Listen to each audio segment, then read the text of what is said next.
Welcome back to my channel Rani Kannada vlogs. ಎಲ್ಲರೂ ಹೇಗಿದ್ದೀರಾ? I hope ನೀವೆಲ್ಲರೂ ಕೂಡ ತುಂಬಾ ಚೆನ್ನಾಗಿದ್ದೀರಾ ಅಂತೇಳಿ. ಫ್ರೆಂಡ್ಸ್, ಇವತ್ತು ನಾನು ಈವ್ನಿಂಗಿಂದಾನೇ ವ್ಲಾಗ್ನ ಸ್ಟಾರ್ಟ್ ಮಾಡಿರೋಂಥದ್ದು. ಕೂಪು ಇಷ್ಟೊತ್ತು ಹೊರಗಡೆ ಉಯ್ಯಾಲೆ ಆಗ್ತಾ ಇದ್ಲು, ಒಳಗಡೆ ಕಾಫಿ ಮಾಡೋಕ್ಕೆ ಹೋಗಿದ್ದಾಳೆ. ಅಪರೂಪಕ್ಕೆ ಕಾಫಿ ಮಾಡಿಸ್ತಾ ಇದ್ದೀನಿ. ಜಾಸ್ತಿ ಮಾಡಿಸಲ್ಲ, ಮಾಡ್ತಾಳೆ ಅದು, ಬಟ್ ಅದ್ರ ವೀಡಿಯೋದಲ್ಲಿ ಕೆಲವೊಮ್ಮೆ ತೋರಿಸಿರಲ್ಲ, ಕೆಲವೊಮ್ಮೆ ತೋರಿಸಿರ್ತೀನಿ. ಬಟ್ ಇವಾಗ ಕಾಫಿ ಮಾಡ್ತಾಳೆ, ಬನ್ನಿ ತೋರಿಸ್ತೀನಿ. Kukku what are you doing?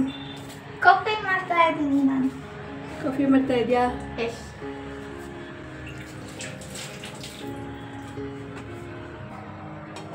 ಮಾಡಿದಂಥ ಅಡುಗೆ ಇದೆ. ಏನು ಅಂತಂದರೆ ನೀವು ಇಲ್ಲಿ ನೋಡ್ಬೋದು. ಏನು ಅಂತಂದರೆ ಇಲ್ಲಿ ಅನ್ನ, ಇದರಲ್ಲಿರೋಂಥದ್ದು ಅನ್ನ, ಇದು ಬಂದು ಕಾಳು, ಅಲಸಂಡೆ ಕಾಳು.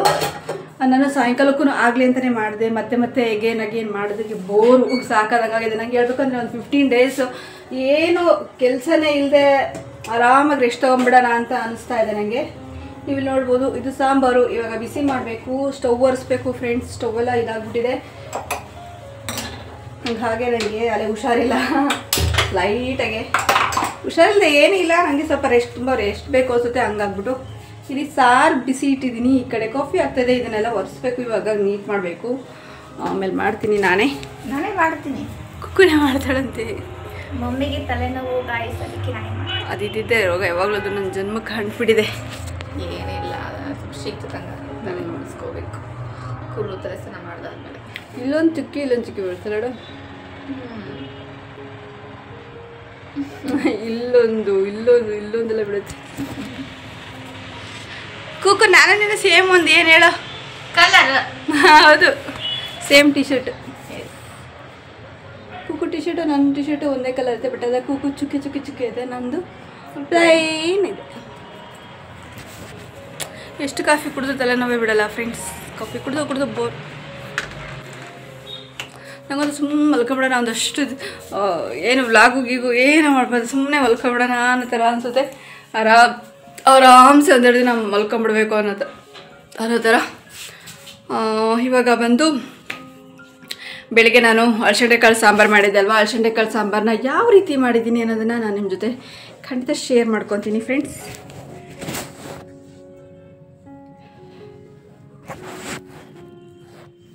ಒಂದು ಅಲಸಂಡೆ ಕಾಳು ಸಾಂಬಾರು ಮಾಡಿದ್ದೀನಲ್ವ. ಅಲಸಂಡೆ ಕಾಳು ಸಾಂಬಾರು ಹೇಗೆ ಮಾಡಿದೆ ಏನು ಅನ್ನೋದನ್ನು, ನಾನು ಯಾವ ರೀತಿ ಮಾಡ್ತೀನಿ ಅದನ್ನು ನಾನು ನಿಮ್ಮ ಜೊತೆ ಶೇರ್ ಮಾಡ್ಕೊತೀನಿ. ನನಗೆ ಅಲಸಂಡೆ ಕಾಳು ಬಸಾರು ತಿಂದು ತುಂಬಾ ದಿನ ಆಯಿತು. ಸಮಥಿಂಗ್ ಡೈಲಿನೂ ಕೂಡ ನಾನು ಏನು ಜಾಸ್ತಿ ಅಡುಗೆ ಮಾಡಿರೋದಿಲ್ಲ, ಅದನ್ನೇ ಮಾಡ್ತಾ ಇರ್ತೀನಿ. ಮಾಡೋದೊಂದೇ ರಿಪೀಟ್ ಅಂತಂದರೆ ಚಿಕನ್ ಒಂದು, ಕಬಾಬ್ ಒಂದು ಮಾಡ್ತೀನಿ ನಾನು ಜಾಸ್ತಿ ರಿಪೀಟ್ ಮಾಡೋದು. ಯಾಕಂದರೆ ನನ್ನ ಮಗಳಿಗೂ ತುಂಬಾ ಫೇವ್ರೇಟು. ಅದರಲ್ಲೂ ಅವಳಿಗೆ ಫೇವ್ರೇಟ್ ಆದ್ದರಿಂದ ಅವಳು ತಿಂತಾಳಲ್ಲ, ಅವಳಿಗೆ ಮಾಡಿಕೊಟ್ಟು ನನಗೂ ಕೂಡ ಒಂದೆರಡು ತಿಂದು ನಮಗೂ ಕೂಡ ಅಭ್ಯಾಸ ಆಗ್ಬಿಟ್ಟು ನಾವು ಕೂಡ ಅದು ಫೇವ್ರೇಟ್ ಆಗಿಬಿಟ್ಟಿದೆ. ಹಾಗೆ ಅದೊಂದೇ ರಿಪೀಟ್ ಮಾಡೋಂಥದ್ದು. ಇನ್ನೇನೇ ಮಾಡೋದು, ಚಿತ್ರಾನ್ನ ಮಾಡಿದ್ರೂ ತುಂಬ ದಿನ ಆಗಳ ಕಾಲ ಆಗಿತ್ತು. ಆಮೇಲೆ ಇವತ್ತು ಅಲಸಂಡೆ ಕಾಳು ಸಾರು ಮಾಡಿದ್ರೂ ಕೂಡ ತುಂಬ ದಿನಗಳ ಕಾಲ ಆಗಿತ್ತು. ಇನ್ನೂ ನಾನು ಹುಳ್ಳಿಕಾಳು ಸಾರು ಮಾಡಿಲ್ಲ, ಬಟಾಣಿ ಸಾರು ಮಾಡಿಲ್ಲ, ಎಲ್ಲ ಹಾಗೆ ಇದೆ. ನೆನಕ ಅಂದ್ಕೊಂಡು ಸುಮ್ಮನೆ ಆಗಿದ್ದೀನಿ.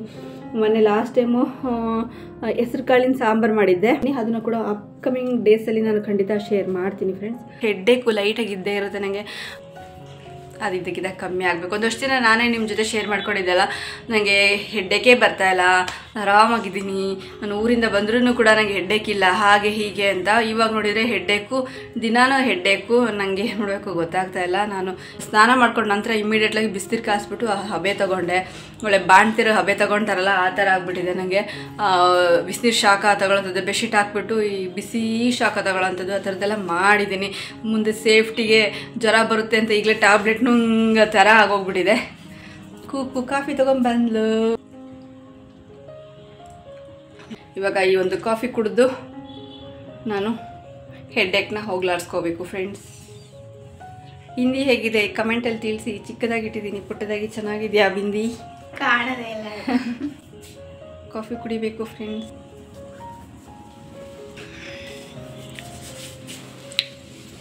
ಚೆನ್ನಾಗಿದೆ. ಇವತ್ತು ನನ್ನ ವಿಡಿಯೋದಲ್ಲಿ ನಾನು ಯಾವುದೇ ಒಂದು ಸ್ಪೆಷಲ್ ಆದಂಥ ತಿನಿಸುಗಳ ಬಗ್ಗೆ ನಾನು ಶೇರ್ ಮಾಡ್ಕೊತಾ ಇಲ್ಲ ಫ್ರೆಂಡ್ಸ್.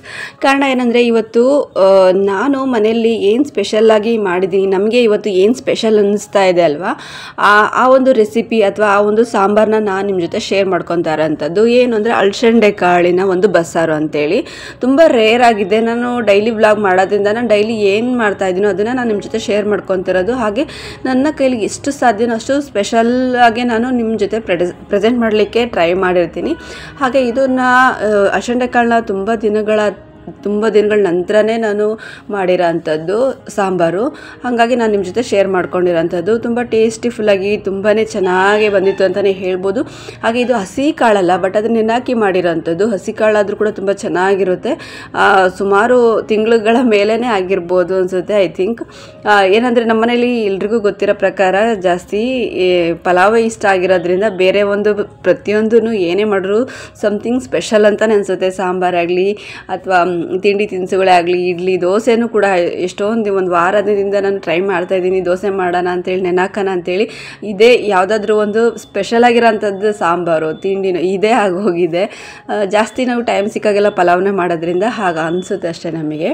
ಫ್ರೆಂಡ್ಸ್, ಇವಾಗ ನಾನು ಅಲಸಂದೆ ಕಾಳನ್ನ ನೆನಾಕಿ ಎತ್ತಿಟ್ಟಿದ್ದೆ. ಅದು ಫ್ರಿಜ್ಜಲ್ಲಿ ಇಟ್ಟಿದ್ರಿಂದ ಒಂದಿನ ಎಕ್ಸ್ಟ್ರಾ ಇಟ್ಟಿದ್ದೀನಿ. ಮೊಳಕೆ ಬರಲಿಕ್ಕೆ ಸ್ಟಾರ್ಟ್ ಆಗಿತ್ತು. ಸರಿ ಆಯಿತು ಅಂತೇಳಿ ಬಸ್ಸಾರು ಮಾಡ್ತಾ ಇದ್ದೀನಿ. ಫ್ರೆಂಡ್ಸ್, ಒಂದು 12 ನಾನು ಹಣ್ಗಾಯಿ ತೊಗೊಂಡಿದ್ದೀನಿ. ಪ್ರತಿ ಸಲನೂ ಕೂಡ ನಾನು ಕೆಂಪು ಮೆಣಸಿನ್ಕಾಯಿನೇ ತೊಗೊಳ್ಳೋಂಥದ್ದು, ಹಸಿರುಗಾಯಿ ತೊಗೊಳೋದಿಲ್ಲ. ಹಸಿರುಗಾಯಿ ಹಾಕಿ ನಾವು ಬಸ್ಸಾರು ಮಾಡೋದಕ್ಕಿಂತ ಹಣ್ಗಾಯಿ ಹಾಕಿ ಬಸ್ಸಾರು ಮಾಡೋದ್ರಿಂದ ತುಂಬಾ ಸಾರು ಡಿಫ್ರೆಂಟಾಗಿ ಟೇಸ್ಟ್ ಕೊಡುತ್ತೆ ಅಂತಲೇ ಹೇಳ್ಬೋದು. ನೀವು ಟ್ರೈ ಮಾಡಿ. ಈ ಹಸಿರುಗಾಯಿ ಒಂದು 12 ಹಸಿರುಗಾಯಿ ಅಂದರೆ ಹಣ್ಗಾಯಿನೇ ಹಸಿ ಇದ್ದಾವೆ. ಈ ಹಣ್ಗಾಯಿನ ಹಾಕ್ಕೊಂಡು ಹಾಗೆ ಈ ಒಂದು ಅಲಸಂದೆ ಕಾಳನ್ನ ಹಾಕಿ 1-2 ವಿಷಲ್ ಕೂಗಿಸಿದ್ದೀನಿ. ಉಪ್ಪು ಹಾಕಿ ನೀರು ಹಾಕಿ ಬೇಯಿಸಿದ್ದೀನಿ. ಇವಾಗ ಇದು ಸ್ವಲ್ಪ ಹಾರಲಿಕ್ಕೆ ಒಂದು ಪ್ಲೇಟ್ಗೆ ನಾನು ನೀಟಾಗಿ ಎಲ್ಲ ಹಾಕಿಬಿಟ್ಟು ಹರಡ್ತೀನಿ. ಎಲ್ಲ ಸ್ವಲ್ಪ ಹಾರ್ಕೊಳ್ಳಿ. ಸ್ವಲ್ಪ ಮಟ್ಟಿಗಾದರೂ ನಾವು ಇಡಬೇಕಾಗುತ್ತೆ ಅದನ್ನು. ಇಲ್ಲ ಅಂತಂದರೆ ಜಾಸ್ತಿ ನೀರು ಥರ ಅನಿಸುತ್ತೆ ಹಾಗೆ ಒಗ್ಗರಣೆ ಹಾಕಿದ್ರೆ. ಕೆಲವರು ಹಾಗೆ ಒಗ್ಗರಣೆ ಹಾಕ್ತಾರೆ, ನಂಗೆ ಅದು ಇಷ್ಟ ಆಗೋದಿಲ್ಲ. ಹಂಗಾಗಿ ಅದು ಆ ಕಡೆ ಆರ್ತಾ ಇರುತ್ತೆ, ಅಂದರೆ ತಣ್ಣಗೆ ಆಗ್ತಾ ಇರುತ್ತೆ. ಈ ಕಡೆ ನಾನು ಮಿಕ್ಸಿಗೆ ಏನು ಬೇಕು ನೋಡಿ, ಜೀರಿಗೆ, ಈರುಳ್ಳಿ, ಬೆಳ್ಳುಳ್ಳಿ ಈ ಥರದನ್ನೆಲ್ಲ ನಾನು ಜೋಡಿಸ್ಕೊತಾ ಇರೋಂಥದ್ದು. ಜೋಡಿಸಿಟ್ಟಿದ್ದೀನಿ, ಬಟ್ ಅದನ್ನು ಸ್ವಲ್ಪ ಫ್ರೈ ಮಾಡ್ಕೋಬೇಕಾಗುತ್ತೆ. ಜೀರಿಗೆನ ಸ್ವಲ್ಪ ನಮಗೆ ಎಷ್ಟು ಬೇಕೋ, ಇಬ್ಬರಿಗೆ ಎಷ್ಟಿದ್ದೀವಲ್ಲ, ಇಬ್ಬರಿಗೆ ಎಷ್ಟು ಬೇಕೋ ಅಷ್ಟು ನಾನು ಕ್ವಾಂಟಿಟಿ ನೋಡ್ಕೊಂಡು ಅಂದಾಜು ಮೇಲೆ ಒಂದು 2 ಸ್ಪೂನ್ ಹಾಕಿದ್ದೀನಿ ಚಿಕ್ಕ ಸ್ಪೂನಲ್ಲಿ. ಅದನ್ನು ಡ್ರೈ ರೋಸ್ಟ್ ಮಾಡಿಕೊಂಡು ಇವಾಗ ಹಸಿರುಗಾಯಿ ಮತ್ತು ಹಣ್ಗಾಯಿನೂ ಸ್ವಲ್ಪ ಕಾಳನ್ನು ಮತ್ತು ಜೀರಿಗೆನೂ ಒಂದು ಪ್ಲೇಟಲ್ಲಿ ಹಾಕಿಟ್ಟಿದ್ದೆ. ಇನ್ನೊಂದು ಕಡೆ ಪ್ಯಾನಲ್ಲಿ ಈರುಳ್ಳಿ ಬೆಳ್ಳುಳ್ಳಿನೂ ಕೂಡ ಆಯಿಲ್ ಹಾಕ್ಬಿಟ್ಟು ಸ್ವಲ್ಪ ಚೆನ್ನಾಗಿ ರೋಸ್ಟ್ ಮಾಡ್ಕೊಂಡಿದ್ದೀನಿ. ಇವಾಗ ಇದನ್ನೆಲ್ಲನೂ ಕೂಡ ಒಂದು ಜಾರಿಗೆ ಹಾಕಿ ನಾನು ಮಿಕ್ಸಿ ಮಾಡ್ಕೋಬೇಕಾಗುತ್ತೆ. ಈ ಕಡೆಗೆ ಎಲ್ಲ ಹಾಕಿದ್ದೀನಲ್ವ, ಹಣ್ಗಾಯಿ ಹಾಗೆ ಸ್ವಲ್ಪ ಅಲಸಂದೆ ಕಾಳು ಹಾಕಿ ಸಾಂಬಾರು ಮಾಡೋದ್ರಿಂದ ಅಂದರೆ ಮಿಕ್ಸಿಗೆ ಹಾಕೋದ್ರಿಂದ ತುಂಬ ಚೆನ್ನಾಗಿ ಆಗುತ್ತೆ ಅಂತಲೇ ಹೇಳ್ಬೋದು. ಸ್ವಲ್ಪ ಕಾಯಿ, ಕೊತ್ತಂಬರಿ ಹಾಗೆ ಉದ್ದಿರೋಂಥ ಏನಿದೆ ಅಲ್ವಾ ಈರುಳ್ಳಿ ಹಾಗೆ ಬೆಳ್ಳುಳ್ಳಿ ಇದನ್ನು ಕೂಡ ನಾನು ಹಾಕ್ತೀನಿ ಫ್ರೆಂಡ್ಸ್. ಹಾಗೆ ನಮ್ಮ ಮನೆಯಲ್ಲಿ ಹುಣ್ಸೆಹಣ್ಣು ಖಾಲಿಯಾಗಿತ್ತು, ಹಾಗಾಗಿ ನಿಂಬೆಹಣ್ಣು ಸ್ಟಾಕೇನೇ ಇರುತ್ತೆ. ನಾನು ಯಾವಾಗಲೂ ದೇವಸ್ಥಾನಕ್ಕೆ ಹೋಗಿ ಬರುವಾಗ ತೊಗೊಂಡ್ಬಂದು ರೂಢಿ ಅಭ್ಯಾಸ. ಹಾಗಾಗಿ ನಿಂಬೆಹಣ್ಣ ಯೂಸ್ ಮಾಡಿಕೊಂಡು ನಾನು ಈ ಒಂದು ಬಸ್ಸಾರನ್ನ ಮಾಡ್ತಾ ಇರೋಂಥದ್ದು. ಪ್ಯಾನ್ ಸ್ಟವ್ ಹಚ್ಚಿ ನಾನು ಒಗ್ಗರಣೆಗೆ ಇಟ್ಟಿದ್ದೀನಿ. ಈಗ ಈ ಕಡೆಗೂ ಸ್ವಲ್ಪ ಆಯಿಲ್ ಹಾಕಿದ್ದೀನಿ ಒಂದು ಪ್ಯಾನ್ಗೆ, ಇನ್ನೊಂದು ಪ್ಯಾನ್ಗೂ ಕೂಡ ಆಯಿಲ್ ಹಾಕಿ ಅದು ಒಂದು ಸೊಪ್ಪಿಗೆ ಒಗ್ಗರಣೆಗೆ ಹಾಕಿರೋಂಥದ್ದು. ಫಸ್ಟ್ ಈರುಳ್ಳಿ ಹಾಕಿದ್ದೀನಲ್ವ, ಆ ಒಂದು ಮಧ್ಯದ ಸ್ಟವ್ ತುಂಬಾ ಸಣ್ಣ ಇಟ್ಟರೂ ಫಾಸ್ಟಾಗೆ ಉರಿಯುತ್ತೆ, ಜೋರಿಟ್ಟರೂ ಕೂಡ ಫಾಸ್ಟಾಗೆ ಉರಿಯುತ್ತೆ. ಹಂಗಾಗ್ಬಿಟ್ಟು ಬೇಗ ಕಾಯ್ತಾ ಇತ್ತು. ಫಸ್ಟ್ ನಾನು ಅದಕ್ಕೆ ಈರುಳ್ಳಿ ಹಾಕಿದೆ. ಈ ಕಡೆ ಇದು ಚೆನ್ನಾಗೆ ಒಂದು ಮೀಡಿಯಮಲ್ಲಿ ಸ್ಟವ್ ಉರಿಯುತ್ತೆ ಅಂತಲೇ ಹೇಳ್ಬೋದು. ಚಿಕ್ಕ ಒಂದು ಬೌಲ್ ಇಟ್ಟಿದ್ದೀನಲ್ಲ, ಆ ಒಂದು ಸ್ಟವ್, ಹಾಗಾಗಿ ಅದು ನಿಧಾನಕ್ಕೆ ಉರಿತಿತ್ತು. ಅದಕ್ಕೆ ನಿಧಾನಕ್ಕೆ ಆಗದೆ ಈರುಳ್ಳಿ ಎಣ್ಣೆ ನಿಧಾನಕ್ಕೆ ಕಾಯ್ತು ಅಂತಲೇ ಹೇಳ್ಬೋದು. ಈ ಚಿಕ್ಕ ಪ್ಯಾನಿಗೆ ಸ್ವಲ್ಪ ಆಯಿಲ್ ಹಾಕಿದ ನಂತರ ಅದು ಎಣ್ಣೆ ಕಾದ ನಂತರ ನಾನು ಸಾಸಿವೆ ಹಾಕಿದ್ದೀನಿ. ಕರಿಬೇವು ಖಾಲಿಯಾಗಿತ್ತು, ಕರಿಬೇವಿಲ್ಲ. ಹಾಗೆ ಈರುಳ್ಳಿ ಕೂಡ ಹಾಕಿದ್ದೀನಿ ಸಾಂಬಾರಿಗೆ. ಮಿಕ್ಸಿಗೆ ಹಾಕಿದಂಥದ್ದನ್ನು ಕೂಡ ನಾನು ಏನಿತ್ತಲ್ಲ ಮಸಾಲ ಅದನ್ನು ಕೂಡ ಆ್ಯಡ್ ಮಾಡಿ, ಸ್ವಲ್ಪ ಸಪ್ಪೆಸರು ಏನಿತ್ತಲ್ಲ ಕಾಳು ಬೇಯಿಸಿದ್ದು ಅದನ್ನು ಕೂಡ ಹಾಕಿ ನಾನು ಅದನ್ನು ಕುದಿಲಿಕ್ಕೆ ಇಡೋದಿಲ್ಲ ಫ್ರೆಂಡ್ಸ್. ಸ್ವಲ್ಪ ಬಿಸಿ ಇಟ್ಟಿದ್ದೀನಿ ಅಷ್ಟೇ, ಅದನ್ನು ಆಫ್ ಮಾಡ್ತೀನಿ. ಈ ಕಡೆ ಕೂಡ ಕಾಯ್ತಾ ಇತ್ತಲ್ವ ಸ್ಟವ್, ಹಂಗಾಗಿ ಅದು ಸ್ಟವ್ ಆನ್ ಆಗಿದೆ ಅಷ್ಟೇ ಬಿಟ್ಟರೆ. ಈಗ ಈ ಕಡೆ ಪ್ಯಾನ್ಗೆ ನಾನು ಒಗ್ಗರಣೆ ಹಾಕಲಿಕ್ಕೆ ಈರುಳ್ಳಿ ಹಾಕಿದ್ದೆ ಅಲ್ವಾ, ಇವಾಗ ಅದು ಕೂಡ ಸ್ವಲ್ಪ ಫ್ರೈ ಆದ ನಂತರ ನಾನು ಕಾಯಿನ ಹಾಕಿ ಅದನ್ನು ಕೂಡ ಸ್ವಲ್ಪ ಫ್ರೈ ಮಾಡ್ಕೊಂಡಿದ್ದೀನಿ. ಅದಾದ ನಂತರ ಕಾಳನ್ನ ಹಿಂಡಿ ಎತ್ತಿಟ್ಟಿದ್ದೆ, ಅದನ್ನು ಕೂಡ ಹಾಕಿ ಚೆನ್ನಾಗಿ ಫ್ರೈ ಮಾಡಿದ ನಂತರ ಇಲ್ಲಿ ಒಗ್ಗರಣೆ ಹಾಕಿದ್ದೆ ಅಲ್ವಾ ನಾನು, ಆ ಸಾಂಬಾರು ಮುದ್ದೆ ಜೊತೆಗೆ ಸರ್ವ್ ಮಾಡ್ತಾ ಇರೋಂಥದ್ದು. ನಾನು ಮಾಡೋ ನೀತಿ ಶೈಲಿಯಲ್ಲಿ ಮಾಡಿರೋಂಥ ಈ ಒಂದು ಅಲಸಂದೆ ಕಾಳಿನ ಬಸ್ಸಾರು. ಕಾಳು ಕೂಡ ತುಂಬಾ ಟೇಸ್ಟ್ ಆಗಿತ್ತು, ನೀವು ನೋಡಬಹುದು. ಕಾಳು ನೋಡ್ತಾನೆ ಎಷ್ಟು ಚೆನ್ನಾಗಿದೆ, ಹಾಗೆ ಸಾಂಬಾರು ಮುದ್ದೆಗೂ ಕೂಡ ಎಷ್ಟು ಚೆನ್ನಾಗಿದೆ, ಟೇಸ್ಟು ಕೂಡ ಹಾಗೆ ಇತ್ತು ಅಂತಲೇ ಹೇಳ್ಬೋದು ಫ್ರೆಂಡ್ಸ್. ಮೀಶೋದಿಂದ ಬೈ ಮಾಡಿದಂಥ ಪಾರ್ಸಲ್ ಬಂದಿತ್ತು, ಅದನ್ನು ಓಪನ್ ಮಾಡಿ ನೋಡ್ತಾ ಇದ್ಲು ಕೂಕು. ಏನು ಮಾಡ್ತಾ ಇದೆಯಾ? ಯಾಕೆ ಅವನ್ನೆಲ್ಲ ತೊಳಿತಾ ಇದೆಯಾ? ಅದು ಅನ್ನ ಬಿಸಿ ಆಗೋವರೆಗೂ ಮಾಡ್ತಿದ್ಯಾ? ಏನು ತೊಳಿಬಿಡುವ? ತೊಳಿತೀನಿ ಆಮೇಲೆ. ಅದು ಅನ್ನ ಬಿಸಿ ಆಗೋ ತೊಳಿತೀನಿ ಬಿಡು, ತೊಳಿತೀನಿ ಬಾ. ಆಯ್ತು, ಒಂದು ಎರಡವೇ ಬಿಡು, ತೊಳಿತೀನಿ ಬಾರೆ. ಆದು ಒಂದು ಎರಡವೇ. ಈ ಕಡೆಗೆ ಬಾ, ತೊಳಿತೀನಿ ನಾನು. ಏನು ತೊಳ್ದು ಬಿಡು, ಕತ್ತನಿಂದು ತಟ್ಟೆ ಒಂದು ತೊಳಿ ಊಟಕ್ಕೆ ಸದ್ಯಕ್ಕೆ ನಾನು ತೊಳಿತೀನಿ ತಲೆನೋವು ಬಿಟ್ಟಾಗ. ಅಂದರೆ ನೋಡಿ ಫ್ರೆಂಡ್ಸ್ ಎಲ್ಲ ತಿಕ್ಕೊಂಡು ನಿಂತೈತೆ ಕುಕುಮರಿ. ಕತೆ ನಿಂದು. ಗಾಯ್ಸ್ ನಮ್ಮನೆ ಕೆಲಸ ಮಾಡೋದು ತಪ್ಪ ಗಾಯ್ಸ್? ತಪ್ಪೇನಿಲ್ಲ. ಮತ್ತೆ ಏನಕ್ಕೆ ಹಂಗೆ ಹೇಳೋದು? ರೆಸ್ಟ್ರಿಕ್ಷನ್ ಮಾಡೋದು ಏನಕ್ಕೆ ನನಗೆ? ಏನು ಮಾಡಿದೆ ನಾನು? ಯಾಕೆ ತೊಳಿತೀಯ? ನಾನು ತೊಳಿತೀನಿ ಅಂತ ಹೇಳ್ತಿದ್ದೆ ಮತ್ತೆ. ಊಟ ಮಾಡ್ದಾ? ಜಸ್ಟ್ ಊಟ ಮಾಡಿ ನೀರು ಕೊಡಿದೆ. ಏನು ಊಟ ಮಾಡಿದೆ? ತಂದೂರಿ. ತಂದೂರಿ ತಂದೂರಿ ತಿನ್ಬೇಕಂತ ಆಸೆ ಆಗಿದೆ ಅನ್ಸುತ್ತೆ ಕೂಕುಗೆ. ಇಲ್ಲ, ತಂದೂರಿ ತಿಂದೆ ನಾನು ಇವತ್ತು. ಅದಕ್ಕೆ ಏನೇನು ಗೊತ್ತಿರೋ ತಂದೂರಿ ಅಂತ ಹೇಳ್ಕೊಳತ್ತೆ. ಗೊಜ್ಜು ತಿನ್ಲಿಲ್ಲ ಮಾಮಿ. ಜಾಸ್ತಿ ಭಯ ಕುಕುಮರಿಗೆ, ಜಾಸ್ತಿ ಭಯ ಫ್ರೆಂಡ್ಸ್. ಊಟ ಮಾಡಬೇಕು. ಇವಾಗ ಲೈವ್ ಮುಗೀತು. ಪ್ರತಿ ವಾರ ಖಂಡಿತ ಲೈವ್ ಬರ್ತೀನಿ. ನೀವು ಕೂಡ ಲೈವ್ ಜಾಯಿನ್ ಆಗಿ ಅಂತ ಹೇಳೋದಕ್ಕೆ ಇಷ್ಟಪಡ್ತೀನಿ. ಫ್ರೆಂಡ್ಸ್, ನನ್ನ ಬ್ಲಾಗ್ ಹೇಗೆ ಅನಿಸುತ್ತೆ ಅಂತ ದಯವಿಟ್ಟು ಕಮೆಂಟಲ್ಲಿ ತಿಳಿಸಿ. ಬಟ್ ಆದರೆ ಒಳ್ಳೊಳ್ಳೆ ಕಮೆಂಟ್ ಹಾಕಿ, ಬ್ಯಾಡ್ ಕಮೆಂಟ್ಸ್ ಆಗಬೇಡಿ. ಯಾಕೆ ಒಬ್ಬರು ಮನಸ್ಸಿಗೆ ನೋವು ಮಾಡ್ತೀರಾ, ಹರ್ಟ್ ಮಾಡ್ತೀರಾ ನಂಗೆ ಗೊತ್ತಿಲ್ಲ. ಒಬ್ಬರನ್ನ ತಿದ್ದೋದಕ್ಕೆ ಹೋಗೋದಕ್ಕಿಂತ ನಾವು ಹೇಗಿದ್ದೀವಿ ಅನ್ನೋದನ್ನು ಫಸ್ಟು ನೋಡ್ಕೋಬೇಕಾಗುತ್ತೆ. ನೆಕ್ಸ್ಟು ಇನ್ನೊಬ್ಬರನ್ನ ತಿದ್ದೋದಕ್ಕೆ ಹೋಗಬೇಕಾಗುತ್ತೆ. ಅವ್ರಿಗೆ ಗೊತ್ತಿರುತ್ತೆ ನಾವೇನು ಮಾಡ್ತಾಯಿದ್ದೀವಿ, ಏನು ಮಾಡ್ತಾಯಿಲ್ಲ ಅನ್ನೋದು. ಅಷ್ಟೊಂದು ಹೇಳ್ಬಲ್ಲೆ ಅಷ್ಟೇ. ಅವರು ಲಿಮಿಟಲ್ಲೇ ಇರ್ತಾರೆ ಭೂಮಿ ಮೇಲೆ. ಲಿಮಿಟ್ ಎಷ್ಟು ಇರಬೇಕೋ ಅಷ್ಟು ಲಿಮಿಟ್ ಯಾರು ಕ್ರಾಸ್ ಮಾಡಿರಲ್ಲ ಅಂತ ಅಂದ್ಕೊತೀನಿ. ಓಕೆನಾ? ಅಷ್ಟೊಂದೇ ಹೇಳ್ಬೋದು. ಬುದ್ಧಿ ಇರೋರು, ಬುದ್ಧಿವಂತರು ಅರ್ಥ ಮಾಡ್ಕೊತಾರೆ. ಓಕೆ ಫ್ರೆಂಡ್ಸ್, ಇವಾಗ ಊಟ ಮಾಡಬೇಕು. ಫ್ರೆಂಡ್ಸ್, ಅಳಸಂಡೆ ಕಾಳಿನ ಬಸ್ಸಾರು ತುಂಬ ಚೆನ್ನಾಯಿತು. ತುಂಬ ತುಂಬಾ ಇಷ್ಟ ಆಯಿತು. ಅಪರೂಪಕ್ಕೆ ಮಾಡಿದ್ದೆಲ್ಲ ಒಂಥರ ಕಮ್ಮಗಿರುತ್ತೆ ಕಾಳು. ಅದಕ್ಕೆ ಕಾಯಿ ತುರಿ ಜಾಸ್ತಿ ಹಾಕಿ ಒಗ್ಗರಣೆ ಹಾಕೋದ್ರಿಂದನೂ ತುಂಬ ಚೆನ್ನಾಗಿರುತ್ತೆ. ಇಲ್ಲಿ ಪ್ರತಿಯೊಂದನ್ನು ಕೂಡ ಕಾಯಿ, ಈರುಳ್ಳಿ ಎಲ್ಲ ಕೊಂಡ್ಕೋಬೇಕಾಗುತ್ತೆ. ಹಾಗಾಗಿ ನಾನು ಎಷ್ಟು ಬೇಕೋ ಅಷ್ಟೇ ಹಾಕಿದ್ದೀನಿ. ತುಂಬಾ ಕಮ್ಮಿನೂ ಹಾಕಿಲ್ಲ, ತುಂಬಾ ಜಾಸ್ತಿನೂ ಹಾಕಿಲ್ಲ. ಬಟ್ ಆದರೆ ಸಾರು ಮಾತ್ರ ತುಂಬ ಟೇಸ್ಟಿಯಾಗಿತ್ತು. ಬೆಳಿಗ್ಗೆ ಮುದ್ದೆ ಅಂತೂ, ಮುದ್ದೆಗೂ ಸಾಂಬಾರ್ಗೂ ಸಖತ್ತಾಗಿತ್ತು ಫ್ರೆಂಡ್ಸ್. ನನ್ನೇ ಊಟ ಮಾಡೋದಕ್ಕಿಂತ ಜಾಸ್ತಿ ಮುದ್ದೆನೇ ಊಟ ಮಾಡಿದೆ. ನಾನು ಡೈಲಿ ಮುದ್ದೆ ಮಾಡೋದಿಲ್ಲ. ಇವು ಬಸ್ಸಾರು ಮಾಡಿದಾಗ ಮಾತ್ರ ನಂಗೆ ಪರ್ಟಿಕ್ಯುಲರ್ ಮುದ್ದೆ ಬೇಕೇ ಬೇಕಲ್ವಾ. ಹಾಗಾಗಿ ಮುದ್ದೆ ತಿನ್ನೋದ್ರಿಂದ, ರಾಗಿ ಹಿಟ್ಟಿನಿಂದ ದೋಸೆ ಮಾಡೋದು ಅಥವಾ ರೊಟ್ಟಿ ಮಾಡೋದು ಅಥವಾ ಈ ಮುದ್ದೆ ಮಾಡೋದ್ರಿಂದ ಆರೋಗ್ಯಕ್ಕೂ ಒಳ್ಳೆಯದು ಅಂತಲೇ ಹೇಳ್ಬೋದು. ಹಾಗೆ ಇದ್ರ ಮೇಲೆ ನಾವು ಚಿಕ್ಕ ವಯಸ್ಸಿಂದ ನಾನು ಜಾಸ್ತಿ ಏನು ಮುದ್ದೆ ಅದೆಲ್ಲ ನಾನು ತಿಂದು ಬೆಳೆದಿಲ್ಲ. ಇವಾಗ ನನ್ನ ಒಂದು ಮನೆ, ನನ್ನ ಒಂದು ಜೀವನ ಆ ಥರ ಆದಾಗ ನಾನು ನನಗೊಂದು ಟೇಸ್ಟಿಗೋಸ್ಕರ ಮುದ್ದೆ ಮಾಡ್ತಿರೋಂಥದ್ದು. ನನಗೆ ಮುದ್ದೆ ತಿನ್ನಿಸಿ ಬೆಳೆಸಲಿಲ್ಲ ಅಂತ ಹೇಳ್ಬೋದು. ಮುದ್ದೆ ಅಂದರೆ ನಂಗೆ ಮುರಿಯೋದಕ್ಕೂ ಬರ್ತಾಯಿಲ್ಲ, ಅದನ್ನು ನುಂಗೋಕ್ಕೂ ಬರ್ತಾ ಇರಲಿಲ್ಲ. ಹಂಗೆ ಬೆಳೆಸಿದ್ದು, ನನ್ನ ಹಂಗೆ ಸಾಕಿದ್ದು ಸುಖವಾಗಿ. ಇವಾಗ ನಾನು ಚಿಕನ್ ಸಾರು ಮಾಡಿದರೆ ಪರ್ಟಿಕ್ಯುಲರ್ ಮುದ್ದೆ ಬಯಸ್ತೀನಿ. ಹಾಗೆ ಬಸ್ಸಾರು ಮಾಡಿದರೆ ಕೂಡ ನನಗೆ ಮುದ್ದೆ ಇರಲೇಬೇಕು ಅಂತ ನಾನೇ ರಾಗಿನ ತೊಳೆದು ಒಣಗಾಕಿ ಹಾರಿಸಿ ಮಿಷಿನ್ಗೆ ಹಾಕ್ಸ್ಕೊಂಬರ್ತೀನಿ. ಸಮ್ ಟೈಮ್ಸ್ ಇಲ್ಲಾಂದರೆ ನಾನು ರಾಗಿ ಹಿಟ್ಟಿನ ಒಂದು ಪ್ಯಾಕ್ ಬರುತ್ತೆ, ಅದನ್ನು ತೊಗೊಂಡ್ಬರ್ತೀನಿ. ಅದನ್ನು ರಾಗಿ ಪ್ಯಾಕೆಟ್ನ ತೊಗೊಂಡು ಬಂದು ನಾನು ಮುದ್ದೆ ಮಾಡೋವಂಥದ್ದು. ಇವತ್ತು ಈ ಒಂದು ಬಸ್ಸಾರಿಗೆ ಮುದ್ದೆ ತುಂಬಾ ಟೇಸ್ಟಿಯಾಗಿತ್ತು. ಹಾಗೆ ಬಜ್ಜಿಗೂ ಕೂಡ ಚೆನ್ನಾಗಿರುತ್ತೆ. ಮತ್ತು ಗೊಜ್ಜು, ಕೈ ಗೊಜ್ಜು ಸುಟ್ಟು ಹುರಿದು ಮಾಡ್ತಾರಲ್ವ, ಹಸಿರುಗಾಯಿ ಟೊಮೊಟೊ, ಅದಕ್ಕೂ ಕೂಡ ತುಂಬ ಚೆನ್ನಾಗಿರುತ್ತೆ ಮುದ್ದೆ. ಅದರಲ್ಲೂ ಈ ಕೋಳಿ ಸಾರು ಅಂದರೆ ಫಾರಮ್ ಕೋಳಿ ಸಾರಿಗೆ ತುಂಬ ಚೆನ್ನಾಗಿರುತ್ತೆ. ಗ್ರೀನ್ ಚಿಲ್ಲಿಗೂ ಕೂಡ ಚೆನ್ನಾಗಿರುತ್ತೆ ಅಂತಲೇ ಹೇಳ್ಬೋದು. ಗ್ರೀನ್ ಚಿಲ್ಲಿ ಗ್ರೇವಿ ಇರುತ್ತಲ್ಲ, ಅದಕ್ಕೆ ಈ ಮುದ್ದೆ ತುಂಬಾ ಒಳ್ಳೆ ಕಾಂಬಿನೇಷನ್ ಅಂತ ಹೇಳ್ಬೋದು ಫ್ರೆಂಡ್ಸ್. ತುಂಬ ಚೆನ್ನಾಗಿತ್ತು. ಇವಾಗ ಬೇಗ ಬೇಗ ಕೂಗುಗೆ ಹೇಳ್ತೀನಿ ಫ್ರೆಂಡ್ಸ್. ನಂಗೆ ಹಂಗೇ ಲೈಟಾಗೆ ಚಿಟ ಚಿಟ ಚಿಟ ಚಿಟ ಅಂತ ಇರುತ್ತೆ ನನಗೆ ತಲೆ. ಏನು ಮಾಡೋದು, ನಮ್ಮ ಕೂಗುಗೆ ಹೇಳ್ತೀನಿ. ಅನ್ನ ಬಿಸಿ ಮಾಡಿ ನನಗೆ ಊಟಕ್ಕೆ ಹಾಕೊಡೋದಕ್ಕೆ ಏನು ಮಾಡೋದಕ್ಕಾಗಲ್ಲ. ಕೂಗು ಬರೀ ಅನ್ನ ಬಿಸಿ ಮಾಡಿ ಊಟಕ್ಕೆ ಇಟ್ಕೊಡು ಕುಕ್ಕಮರಿ. ಇಬ್ಬರು ಊಟ ಮಾಡ್ಕೋಣ. ರೆಸ್ಟ್ ಮಾಡಬೇಕು ಫ್ರೆಂಡ್ಸ್. ನನಗೆ ರೆಸ್ಟ್ ಬೇಕು. ಕಣ್ಣು ಮಲ್ಕೊಂಡು ರಾತ್ರಿ ಆದರೂ ನಿದ್ದೆನೇ ಬರೋದಿಲ್ಲ. ಎಷ್ಟೊತ್ತಾದರೂ ನಂಗೆ ಯಾಕೋ ಇತ್ತೀಚಿನ ದಿನಗಳಲ್ಲಿ ರಾತ್ರಿ ಹೊತ್ತು ನಿದ್ದೆನೇ ಬರ್ತಾಯಿಲ್ಲ ಸರಿಯಾಗಿ. ನಮ್ಮ ಕೂಗುಗಾಗ್ತಿತ್ತು ಅವಾಗೆಲ್ಲ ಕೂಗು. ನಿಮಗೆ ಮುಂಚೆ ಹಳ್ಳಿಲಿದ್ದಾಗ ನೀನು ರಾತ್ರಿಲ್ಲ ನಿದ್ದೆ ಮಾಡ್ತಾ ಇರಲಿಲ್ಲ. ನಾವು ನಿದ್ದೆ ಮಾಡ್ತಾ ಇಲ್ಲ, ಅಮ್ಮ ನಿದ್ದೆ. ಯಾವಾಗ ನೋಡಿದ್ರು ಫ್ರೆಂಡ್ಸ್ ಆಶಾ ಅನ್ಸುತ್ತೆ, ಅಮ್ಮ 2 ಗಂಟೆ 3 ಗಂಟೆ 4 ಗಂಟೆ ಪಾಪ ನಿಜವಾಗ್ಲೂ ಫ್ರೆಂಡ್ಸ್. ಅವಾಗ ಕೂಕು ಮಲ್ಕಂತಾನೆ ಇಲ್ಲ. ಹಳ್ಳಿ ಮನೆಗಿದ್ದಾಗ ಪಾಪ ಅವಳೊಂಥರ ಕೊರಗು, ಅವಳಿಗೇನೋ ಒಂಥರ ನೋವು, ನನ್ನ ಕೊರಗು ನೋಡಿ ಅಲ್ಲಿದ್ದಂಥ ಸಮಸ್ಯೆ ಎಲ್ಲ ನೋಡಿ ಅವಳಿಗೊಂಥರ ಕೊರಗು ಹಿಂಸೆ ಅವಳಿಗೆ. ಪಾಪ ಅವಳು ನಿದ್ದೆನೇ ಮಾಡ್ತಿಲ್ಲ. ಇಲ್ಲಿ ಬಂದಾಗ ಆರಾಮ್ಸೆ ಇದ್ದಾಳೆ. ನಾನು ಕೂಡ ಆರಾಮಾಗೇ ಇದ್ದೆ. ಬಟ್ ಆದರೆ ಈ ಒಂದು ಸಂಕ್ರಾಂತಿ ಹಬ್ಬ ಹಾಗೇ ಆಯಿತು. ನನಗೆ ನಿದ್ದೆ ಅನ್ನೋದೇ ಬರ್ತಾಯಿಲ್ಲ. ಸಂಕ್ರಾಂತಿ ಹಬ್ಬದಿಂದ ಇಲ್ಲ, ನಾನು ಕೂಡ ಹಗಲು ರಾತ್ರಿ ಚೆನ್ನಾಗಿ ನಿದ್ದೆ, ಹಗಲೊತ್ತು ಮಲ್ಕೊಂಡು ರಾತ್ರಿ ಹೊತ್ತೂ ಮಲ್ಕೊತಾ ಇದ್ದೆ. ಈಗಲೇ ಯಾಕೋ ನಿದ್ದೆ ಅಷ್ಟಾಗಿ ನಿದ್ದೆ ನನಗೆ ಸಂಕ್ರಾಂತಿ ಹಬ್ಬ ಆದಾಗಿಂದ ನಿದ್ದೆ ಸ್ವಲ್ಪ ಕಮ್ಮಿ ಮಾಡಿಬಿಟ್ಟಿದ್ದೀನಿ, ಯಾಕೋ ನಿದ್ದೆ ಮಾಡ್ತಾಯಿಲ್ಲ, ಅದೊಂದು ಸ್ಟ್ರೆಸ್ಸು ನನಗೆ. ಆಮೇಲೆ ಡೈಲಿ ನನಗಂತೂ ಸ್ಕೂಲ್ಗೆ ಹೋಗುವಾಗ ಎಷ್ಟು ಫೀಲ್ ಆಗ್ತಿತ್ತು. ಅಷ್ಟೇ ನೀನು ಸ್ಕೂಲ್ಗೆ ಹೋಗ್ಬೇಕಾದ್ರೆ ನಂಗೆ ಫೀಲ್ ಆಗೋದ, ಅಯ್ಯೋ ಇವಾಗ ಬೆಳಗ್ಗೆ ಕರೆದ್ಬಿಡ್ತು ಸ್ಕೂಲ್ಗೆ ಹೋಗ್ಬೇಕು, ಏನಪ್ಪ ಎತ್ತಪ್ಪ ಹೆಂಗಪ್ಪ ಅಂತೇಳಿ ಫೀಲ್ ಆಗದ ಸ್ಟೋರಿನೇ ಐತೆ ಗೈಸ್.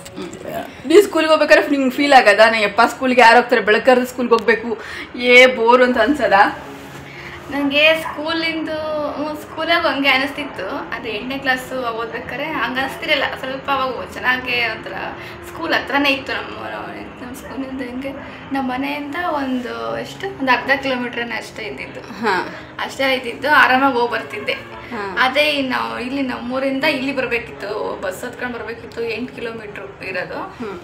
ಅದಕ್ಕೆ ನಾನು ಕಾಲೇಜಿಗೆ ಹೋಗ್ಬೇಕಾದ್ರೆ ಆವಾಗ ನನಗೆ ಅದು ಯಪ್ಪ ತಿರ್ಗಾ ಬೆಳಗ್ಗೆ ಕಾಲೇಜಿಗೆ ಹೋಗ್ಬೇಕಲ್ಲ ಅಂತ ಅನ್ನಿಸ್ತಿತ್ತು. ಎಷ್ಟೊಂದು ಸತಿ ಮಳೆ ಬಂತು ಅಂದರೆ ನಾವು ಫ್ರೆಂಡ್ಸನ್ನು ಕರಿತಿದ್ರು, ಹಬ್ಬ ಹೋಗೋಣ ಕಾಲೇಜಿಗೆ ಅಂತ.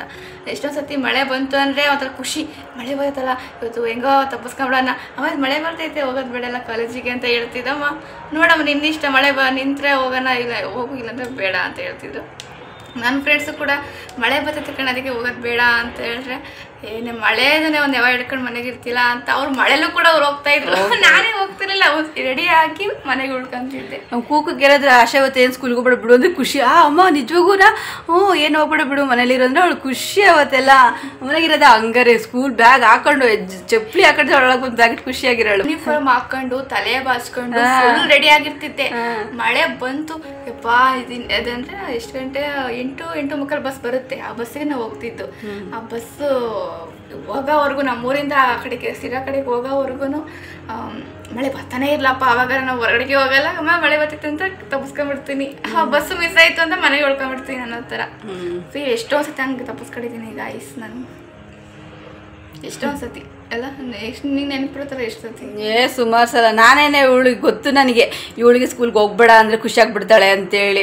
ಅವಳೇನು ಹೆಂಗೆ ಗೊತ್ತಾ, ಅವಳಿಗೆ ಜಾಸ್ತಿ ಮನೇಲಿ ಇಟ್ಕೊಂಡ್ಬಿಟ್ಟು ಮತ್ತೆ ಸ್ಟಾರ್ಟ್ ಮಾಡ್ಬಿಡು. ಒಂದು ವಾರಗಟ್ಟಲೆ 15 ದಿನಗಟ್ಟಲೆ ಮನೇಲಿ ಇಟ್ಕೊಂಡ್ಬಿಟ್ರೆ ನಾವು ಸ್ಕೂಲ್ಗೆ ಹೋಗಿಲ್ಲ, ಎಲ್ಲರೂ ಹೋಗ್ತಾ ಇದ್ದಾರೆ ನಮ್ಮ ಫ್ರೆಂಡ್ಸು ಅಂತ ಉಗ್ಗೋಳಾಡೋಳು. ಇವಳು ಮನೆಗೆ ಒಂದು ವಾರಗಟ್ಟಲೆ ಇಟ್ಕೊಂಡ್ರು ಮನೇಲೇ ಇರು, ನೀನು ಸ್ಕೂಲ್ಗೆ ಹೋಗ್ಬೇಡ ಅಂತಂದ್ರೂ ಬೇಜಾರಾಗ್ತಾ ಇಲ್ಲ. ಅದಕ್ಕೂ ಉಗ್ಗೋಳಾಡೋದು, ಅದಕ್ಕೂ ಬೇಜಾರಾಗೋಳು. ಸ್ಕೂಲ್ಗೆ ಹೋಗ್ತಾ ಹೋಗ್ತಾ ಮಳೆ ಬಂತು ಅಥವಾ ಏನೋ ಸಮ್ಟೈಮ್ಸ್ ಆಶಾವತಿ ಏನು ಹೋಗ್ಬೇಡ ಬಿಡ ಅಷ್ಟ ನಂಗೆ ಹುಷಾರಿಲ್ಲ ಅಥವಾ ಮಳೆ ಬಂತು ಅಂದರೆ ನಾನು ಸ್ಕೂಲಿಗೆ ಕಳಿಸ್ತಾ ಇಲ್ಲ, ಸುಮ್ಮನೆ ಜಾರ್ಕೆ ಅವಳಿಗೆ ಜ್ವರನೂ ಬರುತ್ತೆ, ತಲೆ ಶೀತ ನೆನ್ಬಿಟ್ಟು ಅದೆಲ್ಲ ಒಂದು ರೀಸನ್ ಇಂದ ಮಳೆ ಬಂದರೆ ನಾನು ಸ್ಕೂಲಿಗೆ ಕಳಿಸ್ತಾ ಇಲ್ಲ. ಏನು ಹೋಗ್ಬೇಡ ಅಂದರೆ ನಿಜವಾಗ್ಲೂ ಹೋಗೋದು ಬೇಡ ಅಂತ ಹೇಳಿ ಹೋಗ್ತು ಮನೇಲಿ. ಅವಾಗ ಖುಷಿ ಆಗೋದು, ಬಿಡು ಇವಳು ಹೆಂಗೂ ಸ್ಕೂಲ್ಗೆ ಹೋಗೋದು ಅವಳಿಗೆ ಇಂಟ್ರೆಸ್ಟ್ ಇಲ್ಲ ಅಷ್ಟಾಗಿ. ಒಂದು 2 ದಿನ ಮನೆಗಿಲ್ಲ ಅಂತ ಬಿಟ್ಬಿಟ್ರೆ ನಾನು ಸ್ಕೂಲ್ಗೆ ಹೋಗಿಲ್ಲ, ನಮ್ಮ ಫ್ರೆಂಡ್ಸ್ ಎಲ್ಲ ಹೋದ್ರು, ಪಾಠ ಓದ್ವು, ಲೆಕ್ಕಗಳು ಓದ್ವು ಅಂತೇಳಿ ಅವಾಗ ಅದಕ್ಕೂ ಬೇಜಾರಾಗಳು ನಮ್ಮ ಆಶಾ. ಒಟ್ಟು ನಾನೇ ರಜೆ ತಕೊಂಡ್ಬಿಡ್ತಿದ್ದೆ ಒಂದಿನ. ಅಂದರೆ ಅವತ್ತಿನ ದಿನ ಏನು ಅಷ್ಟು ಹೋಮ್ವರ್ಕ್ ಇರಲಿಲ್ಲ, ಟೆಸ್ಟ್ ಇರಲಿಲ್ಲ, ಏನು ಎಕ್ಸಾಮ್ ಇಲ್ಲ ಅಂತ ಅಂದರೆ ಮಾತ್ರ ತಪ್ಪಿಸ್ಕೊಂತಿದ್ದೆ. ಯಾವುದಂದರೆ ರಜೆ ಹಾಕ್ಬಿಡೋಣ, ನಾನೇನೆ ಮನೆಗೆ ಆರಾಮಾಗಿ ಇದ್ಬಿಡೋಣ. ಆಮೇಲೆ ಟೆಸ್ಟು ಎಕ್ಸಾಮು ಎಲ್ಲ ಇದ್ದಾಗ, ಹೋಮ್ವರ್ಕ್ ಎಲ್ಲ ಇದ್ದಾಗ, ತೋರಿಸ್ಬೇಕು ಅಂತ ಇದ್ದಾಗ ಹೋಗಲೇಬೇಕು ಕಂಪಲ್ಸರಿ ಅಂತ ನಾನೇ ಒಂದಿನ ರಜೆ ಹಾಕ್ಬಿಡ್ತಿದ್ದೆ ಗಾಯ್ಸ್. ಆ ಥರ ಅದೊಂದು ಮೆಮೊರಿ ಆಶಾನ ಒಂದು ಸ್ಕೂಲ್ ಡೇಸ್ ಮೆಮೊರಿ, ಕೂಕುವಿನ ಸ್ಕೂಲ್ ಡೇಸ್ ಮೆಮೊರಿ ಫ್ರೆಂಡ್ಸ್ ಇವತ್ತಿನ ಟೈಟಲ್. ಓಕೆ ಫ್ರೆಂಡ್ಸ್, ನಂಗೆ ಈಗ ಊಟ ಮಾಡಿ ನಮ್ಮ ಕೂಕಿನ ಊಟಕ್ಕೆ ಇಟ್ಕೊಡ್ದೆಲ್ಲ ಕೇಳೋಣ. ಇವತ್ತು ಊಟ ಇಟ್ಕೊಡೋದು ಎಲ್ಲ ಜವಾಬ್ದಾರಿ ಕೂಕೋದು. ಇವತ್ತು ಊಟ ಹಾಕ್ಕೊಡೋದು, ಅನ್ನ ಬಿಸಿ ಮಾಡೋದು, ಸಾರು ಬಿಸಿ ಮಾಡೋದು ಇಲ್ಲ. ಓಕೆ ಮರಿ, ಊಟ ಮಾಡೋಣ ಮರಿ, ಹೋಗು ಮರಿ, ಅನ್ನ ಬಿಸಿ ಮಾಡು. ಓಕೆ ಹೋಗ್ತೀನಿ ಈಗ.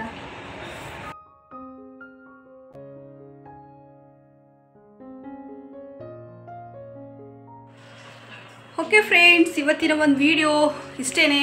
ಇವತ್ತಿನ ಒಂದು ವಿಡಿಯೋ ಹೇಗಿತ್ತು ಅಂತ ದಯವಿಟ್ಟು ಕಮೆಂಟಲ್ಲಿ ತಿಳಿಸಿ ಅಂತ ಹೇಳೋದಕ್ಕೆ ಇಷ್ಟಪಡ್ತೀನಿ. ಇವತ್ತು ಬಸ್ಸಾರು ಹೇಗೆ ಮಾಡಿದೆ, ನಾನು ನನ್ನ ಶೈಲಿಯಲ್ಲಿ ಮಾಡಿದಂಥದ್ದು, ನಾನು ಮಾಡೋ ರೀತಿ ನಾನು ನಿಮ್ಮ ಜೊತೆ ಶೇರ್ ಮಾಡ್ಕೊಂಡಿದ್ದೀನಿ. ನೀವೆಲ್ಲ ಹೇಗೆ ಮಾಡ್ತೀರಾ ಬಸ್ಸಾರು, ಅಲಸಂದೆಕಾಳು ಬಸ್ಸಾರು ನೀವೆಲ್ಲ ಹೇಗೆ ಮಾಡ್ತೀರಾ ಅಂತ ದಯವಿಟ್ಟು ಕಮೆಂಟಲ್ಲಿ ತಿಳಿಸಿ ಅಂತ ಹೇಳ್ತಾ, ದಯವಿಟ್ಟು ಸಬ್ಸ್ಕ್ರೈಬ್ ಮಾಡಿಕೊಂಡು ನಮಗೂ ಕೂಡ ಸಪೋರ್ಟ್ ಮಾಡಿ, ಲೈಕ್ ಕೊಟ್ಟು ನೋಡಿ, ಒಳ್ಳೊಳ್ಳೆ ಕಮೆಂಟ್ಸ್ ಹಾಕಿ ಅಂತ ಹೇಳೋದಕ್ಕೆ ಇಷ್ಟಪಡ್ತೀನಿ ಫ್ರೆಂಡ್ಸ್. ಈ ವಿಡಿಯೋ ನಿಮಗೆ ಸ್ವಲ್ಪನಾದರೂ ಇಷ್ಟ ಆದರೆ ದಯವಿಟ್ಟು ಲೈಕ್ ಮಾಡಿ, ಶೇರ್ ಮಾಡಿ, ಕಮೆಂಟ್ ಮಾಡಿ, ಹಾಗೆ ಸಬ್ಸ್ಕ್ರೈಬ್ ಆಗೋದನ್ನು ದಯವಿಟ್ಟು ಮರಿಬೇಡಿ. ಫ್ರೆಂಡ್ಸ್ ಆ್ಯಂಡ್ ಫ್ಯಾಮಿಲಿಗೆ ಶೇರ್ ಮಾಡಿ. ಹಾಗೆ ನಾನು ಮತ್ತೆ ಮುಂದಿನ ಒಂದು ಒಳ್ಳೆ ವ್ಲಾಗಲ್ಲಿ ಸಿಗ್ತೀನಿ ಫ್ರೆಂಡ್ಸ್. ಎಲ್ಲರಿಗೂ take care, bye, love you all.